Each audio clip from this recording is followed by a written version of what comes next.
जय श्री राम। गोविंद काका ने बोला ही है तो आप बोल दीजिए जय श्री राम। जय श्री राम। वर्णानाम अर्थसंघानाम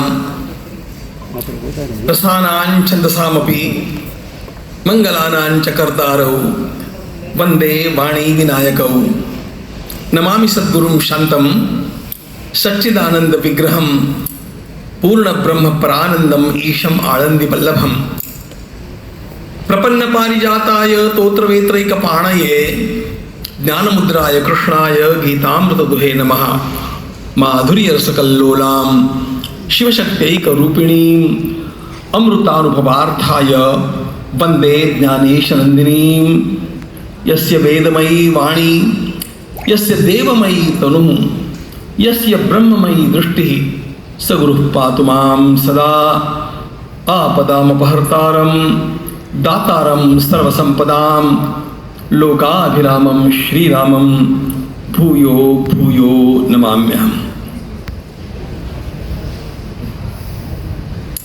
आज मुझे स्वयं को यह आश्चर्य है कि मैं आज यहाँ पर कैसे आ गया। मैं ऋषिकेश से आया हूँ।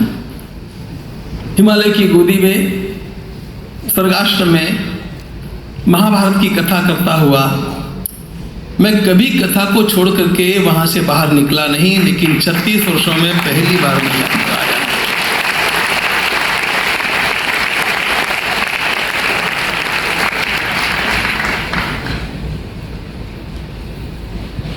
क्यों आया? यह प्रश्न जब मैं स्वयं से पूछता हूं तब मुझे हमारे श्रीमान गोविंद काका जी के व्यक्तित्व का आकर्षण कैसे लुभाता है ये मेरे ध्यान में आता है। उनका मेरा परिचय बहुत पुराना नहीं है, किंतु बहुत गहरा हो गया। वो गहरा इसलिए हो गया कि हम दोनों को साथ लाने वाली शक्ति भगवत गीता है। भगवत गीता ने हमें बांध दिया। एक हीरे का बहुत बड़ा व्यापारी, यह उनकी प्रतिमा सर्वत्र होगी, लेकिन मेरे अंतःकरण में जो उनकी प्रतिमा है, भगवत गीता का सच्चा सेवक, यह मेरी अंतःकरण की प्रतिमा है। हम गीता परिवार में जो कार्य करते हैं, गीता परिवार का कार्य आपको एक पंक्ति में बतला देता हूं। learngita.com के माध्यम से हम लोगों ने गीता सिखाना आरंभ किया और आज विश्व के 182 देश के 10.5 लाख लोग भगवत गीता सीख चुके हैं। 182 देशों के भगवत गीता के साथ मेरी निष्ठाएं जुड़ी हुई है। और जब मैंने गोविंद काका का परिचय पाया, उनके सानिध्य में मैं आया, तो एक बात उनकी सुनकर के मैं दंग रह गया। किस प्रकार भगवत गीता ने उनके जीवन को घड़ा। नहीं, अभी भी किसी को स्कॉलरशिप देते समय उनकी कसौटी एक ही होती है कि गीता का एक अध्याय कंठस्थ करके आओ और जो स्कॉलरशिप चाहिए ले लो। अगले वर्ष चाहिए तो और एक अध्याय कंठस्थ करके आओ और स्कॉलरशिप ले लो। हम गीता परिवार में ये कहते हैं, गीता पढ़े पढ़ाए जीवन में लाए। गीता को पढ़ना, गीता पढ़ाना, ये तो हम जानते हैं। गीता जीवन में कैसे लाई जाती है, ये हम गोविंद काका के पास आकर के देखते हैं।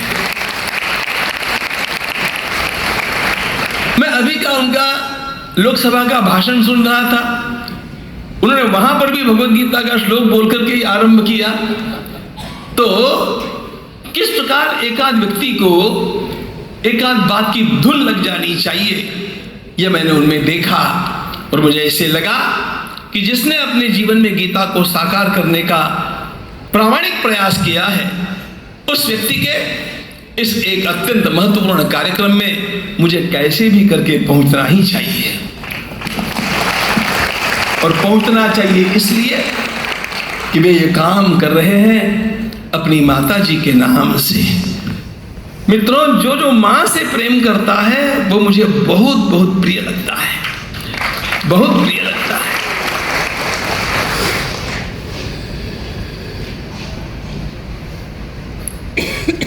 हमारी परंपरा ने मां को ही प्रथम गुरु माना। मातृदेवो भव पहले कहा, पितृदेवो भव बाद में कहा। भगवान आदि शंकराचार्य महाराज ने स्वयं प्रश्नोत्तर रत्नमालिका में एक प्रश्न पूछा, प्रत्यक्ष देवता का।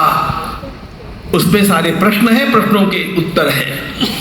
उन्होंने प्रश्न पूछा, प्रत्यक्ष देवता का, इस भूमंडल पर प्रत्यक्ष देवता कौन है? और उन्होंने उत्तर दिया, माता। मां ही प्रत्यक्ष देवता होती है। मां प्रथम गुरु है, मां प्रत्यक्ष देवता है। हमने उस ईश्वर को देखा नहीं, लेकिन ईश्वर की करुणा कैसी होती है ये देखना हो तो अपनी अपनी मां को याद करो। मराठी भाषा में मां को आई कहते हैं, और आई ये मां की पूर्ण व्याख्या है। It's a complete definition of mother. आ म्हणजे आपला आणि ई म्हणजे ईश्वर। आपला ईश्वर म्हणजे आई। त्या ईश्वराला कोणी पाहिलं? ज्यांनी बघितलं असेल त्यांना प्रणाम, पण एका मातेच्या वात्सल्यामध्ये त्या परमेश्वराच्या सगळ्याच्या सगळ्या भूमिका आपल्याला बघायला मिळतात। और इसलिए और तो क्या बताऊं, एकदम से मुझे पंढरपुर की याद आ गई। पंढरपुर का विट्ठल, भगवान विट्ठलनाथ जी वहां पर विट्ठल विट्ठल करने वाले के लिए नहीं आए, माला जपने वाले के लिए नहीं आए, माता पिता की सेवा में पूरी तरह रममाण पुंडलिक के लिए विट्ठल भगवान वहां पर आए। और केवल आए नहीं, माता पिता की सेवा करने में निष्ठा रखने वाले के लिए मैं क्या कर सकता हूं ये दिखाने के लिए विट्ठल भगवान ने आने के पश्चात जब कहा कि अरे पुंडलिक में आया हूं, पुंडलिक विट्ठल भगवान माता पिता की सेवा में थे। उन्होंने कहा, आप आए, आपका बहुत स्वागत है ठाकुर, लेकिन मैं माता पिता की सेवा में हूं, मैं अभी उठ नहीं सकता, थोड़े खड़े रहिए। पुंडलिक ने भगवान से खड़े रहने के लिए कहा। भगवान ने कहा, अरे खड़ा भी कहां रहूं, यहां पर कीचड़ है, बरसात अभी अभी हुई है, बाहर खड़े रहने का स्थान भी नहीं है। पुंडलिक ने कह दिया, आप आग्रह मत कीजिए, you have come without an appointment. आप कोई मुझे पूछ करके नहीं आए हैं, मैं यहां से नहीं उठ सकता हूं, माता पिता की सेवा में हूं, मैं इतना ही कर सकता हूं। एक ईंट को पुंडलिक ने फेंक दिया और उस ईंट के ऊपर भगवान विठ्ठलनाथ खड़े हो गए। विटेवरी उभा कटेवरी हाथ, काय मौजेचा पंढरीनाथ। कमल के पुष्पों में विराजमान ईश्वर के स्वरूपों को आपने देखा होगा, सिंहासन पर विराजमान स्वरूपों को देखा होगा। ईंट पर खड़ा विट्ठल केवल आपको पंढरपुर में मिलेगा। और ईंट पर विट्ठल इसलिए खड़ा रहा कि वह दिखाना चाहता था, माता पिता की सेवा करने वाले का मैं कितना सम्मान करता हूं। यदि माता पिता की सेवा करने वाले का सम्मान करने के लिए विट्ठलनाथ भगवान ईंट पर खड़े हो सकते हैं, तो माता पिता के अपने नाम को, उनके नाम को अमर करने की सेवा करने का प्रयास करने वाले गोविंद काका के लिए मुझे गंगा जी के तट से यहां पर आने में कोई परिश्रम नहीं लगा था। मुझे बहुत अच्छा लगा तो मैं आया। एक और बात है मित्रों, जिस निमित्त से मैं आया हूं वो निमित्त भी बहुत बड़ा है। जिन महानुभावों का दर्शन हम यहां पर कर रहे हैं, मैं तो बहुत वर्षों से चाहता था कि मैं कभी एक बार डॉक्टर अभय बंग जी से मिलूं।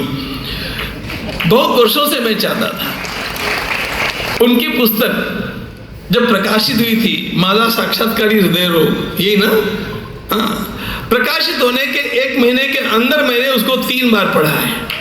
द वेरी मंथ लातूर के डॉक्टर कुकड़े जी ने वो पुस्तक मुझे भेजी थी और मैंने उसको पढ़ा था। और पढ़ते समय ऐसा लगा था कि मैं गद्य पढ़ रहा हूं कि कविता पढ़ रहा हूं। हृदय रोग पर लिखी गई है पुस्तक कितनी काव्यमय हो सकती है, how lucid it is. Marathi भाषा की एक अत्युत्तम शैली में एक वैद्यकीय पुस्तक भी लिखी जा सकती है इसका नमूना देख करके मैं दंग रह गया। तब से मैं सोच रहा था कि कभी तो भी अभय जी से मिलने का मैं प्रयास करूंगा। आज वह योग लाया। उन्होंने जिस प्रकार की सेवा की है मित्रों, इन तीनों परिवारों ने जिस प्रकार की सेवा की है, वह सेवा अद्भुत है। हमारी परंपरा में सेवा का सम्मान सर्वोपरि है, सर्वोपरि। हम बाल संस्कारों का काम करते आए हैं गत 36 वर्षों से, और मेरे साथी जब मुझसे पूछते हैं कि बाल संस्कारों का काम हम करते आए लेकिन संस्कारों का अंत कहाँ है, मैंने कहा संस्कारों का शिखर सेवा है।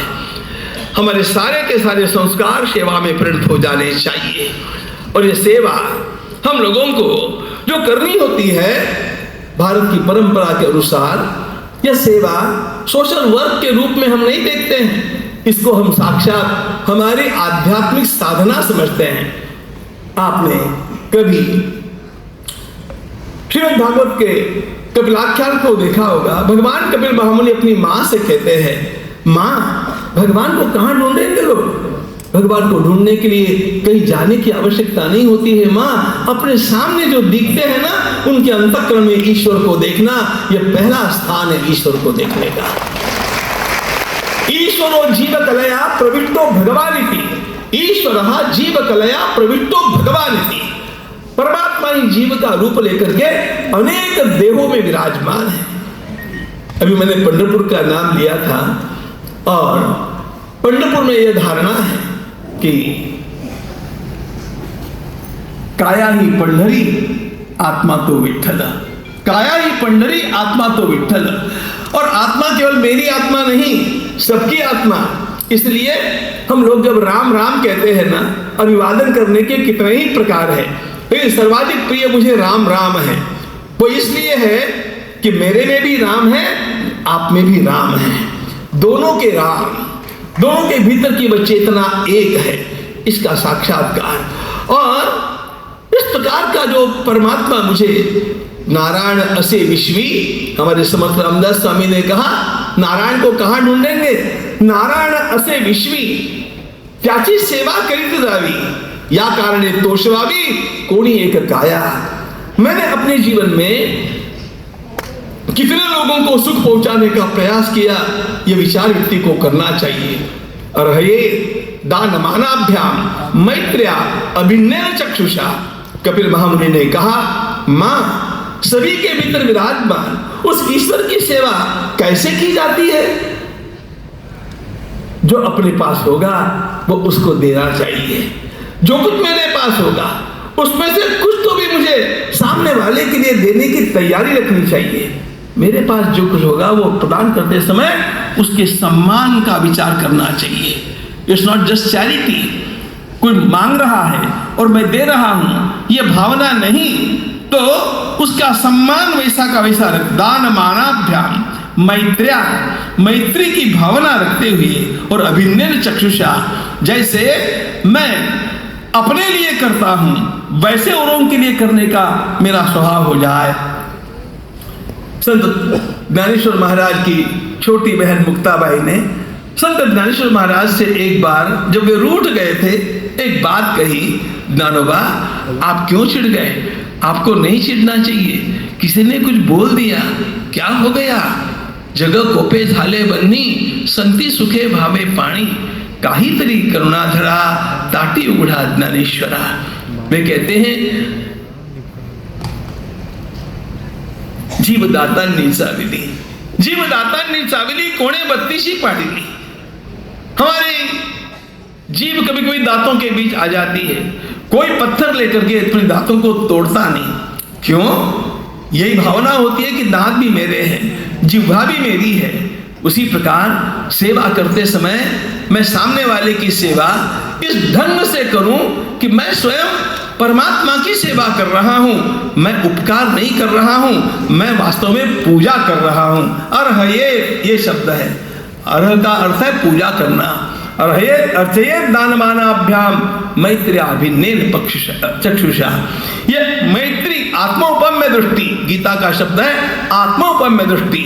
मेरे में जो आत्म तत्व है वही सब में है, उनकी पूजा मुझे करते रहना चाहिए। और इसलिए भगवत गीता बार बार एक बात का आग्रह करती है मित्रों, सर्वभूत हिते रताः। मनुष्य को जीवन कैसे बना लेना चाहिए? सभी की सेवा के लिए, सभी के हित के लिए मैंने क्या किया, इसको वह सोचता रहे, निरंतर उसका विचार करता रहे।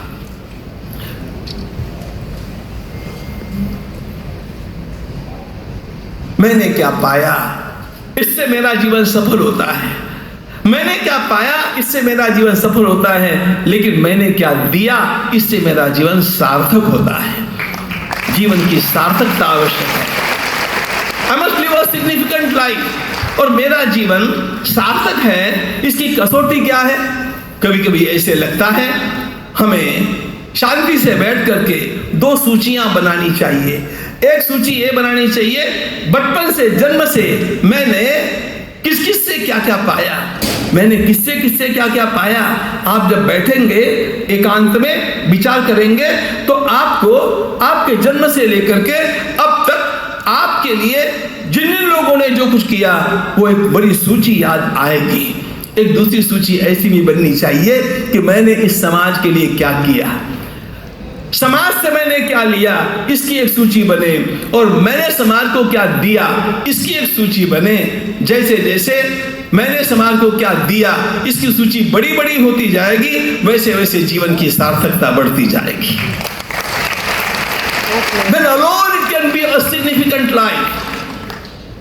नहीं तो जीवन की सार्थकता नहीं है। और इसलिए देश हमें देता है सब कुछ, देश हमें देता है सब कुछ, हम भी तो कुछ देना सीखे। मुझे बहुत बहुत गर्व है हमारे डॉक्टर दाम्पत्य के लिए कि उन्होंने गढ़चिरौली जैसा भाग चुना, जहां पर कितनी असुविधाएं थी। ऐसे स्थान पर जाकर के और वे सेवा में रम गए, सेवा में डूब गए। सामान्य बात नहीं है।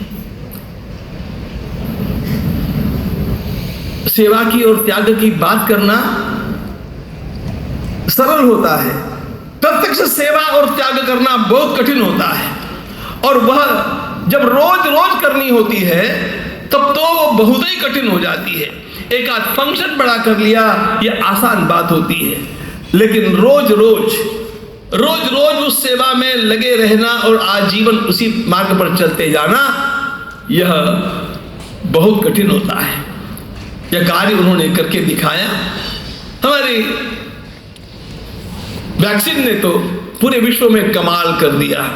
इसलिए सारे संसार में पूनावाला का नाम और उनके साथ साथ भारत देश का नाम गौरवान्वित हो गया। यह अत्यंत बड़ी सेवा है। ये सारी सेवाएं निरंतर करने का हमारा स्वभाव हो जाना चाहिए। हमारे भगवान श्री कृष्ण सेवक के रूप में हम लोगों को दिखते हैं। उन्होंने कितनी सेवा की, सर्वत्र में सेवा ही करते रहे। श्री हनुमान जी महाराज सेवा के आदर्श पुरुष हैं। और कितनी कितनी बातें मैं आपको बताऊं। महाराजा शिवी से लेकर के संपूर्ण परंपरा हमारी यही कहती है कि मैंने अपने लिए क्या बटोरा, इसका महत्व नहीं है।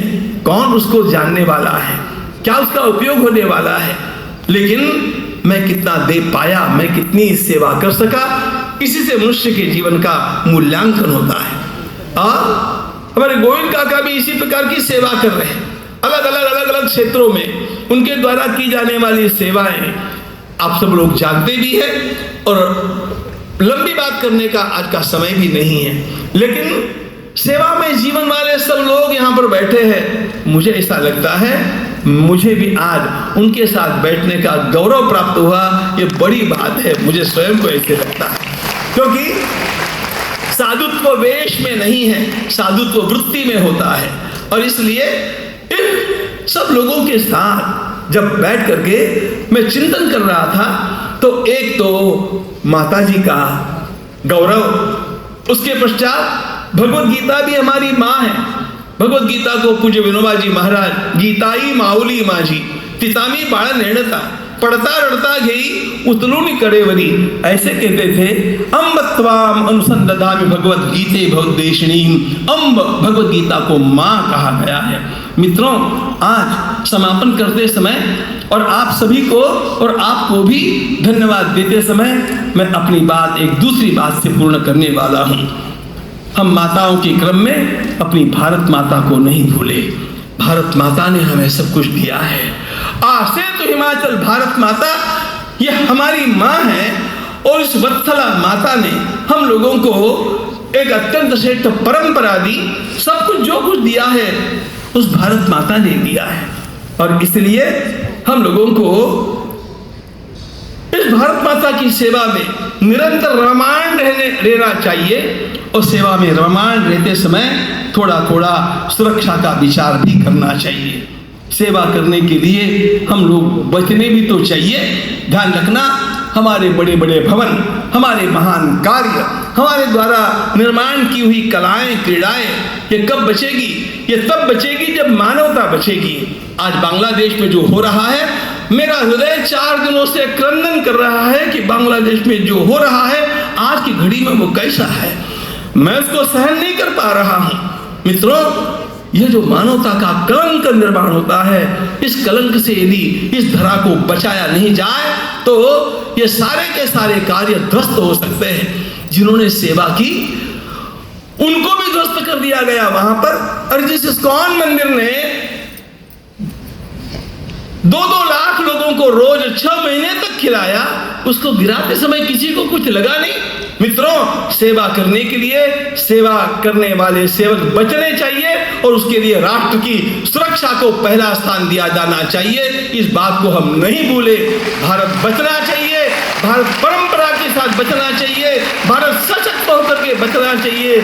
अंतिम वाक्य केवल एक मैं कहूंगा, मित्रों, देश से है प्रेम तो, देश से है प्रेम तो हर पल ये कहना चाहिए, मैं रहूं या ना रहूं, भारत ये रहना चाहिए, भारत ये रहना चाहिए, भारत ये रहना चाहिए।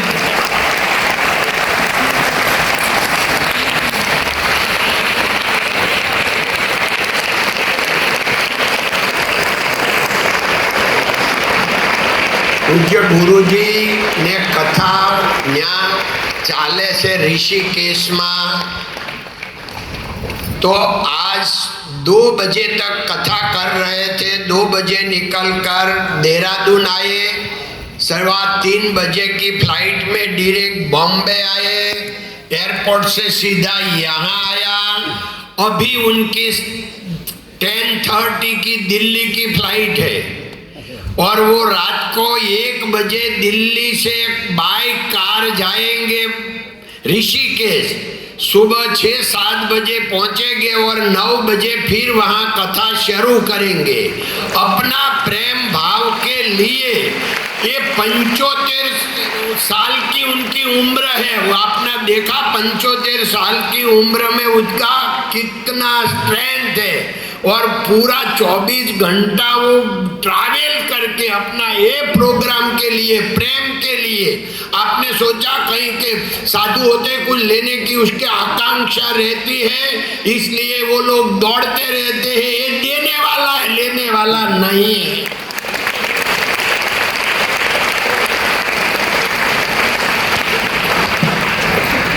पूजनीय श्री गोविंद देवगिरी जी महाराज, indeed a moment of pride and pleasure to read a personality who is like diamond, who shines like diamond, and who is eternal. Shri Govind Bhai Dholakia, lovingly called as Govind Kaka.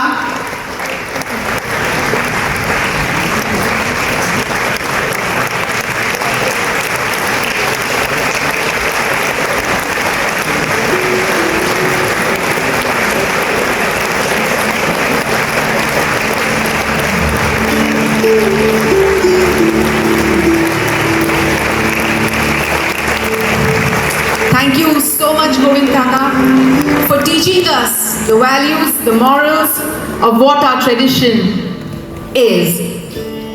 I would request all the awardees to kindly pose with their awards for a photograph.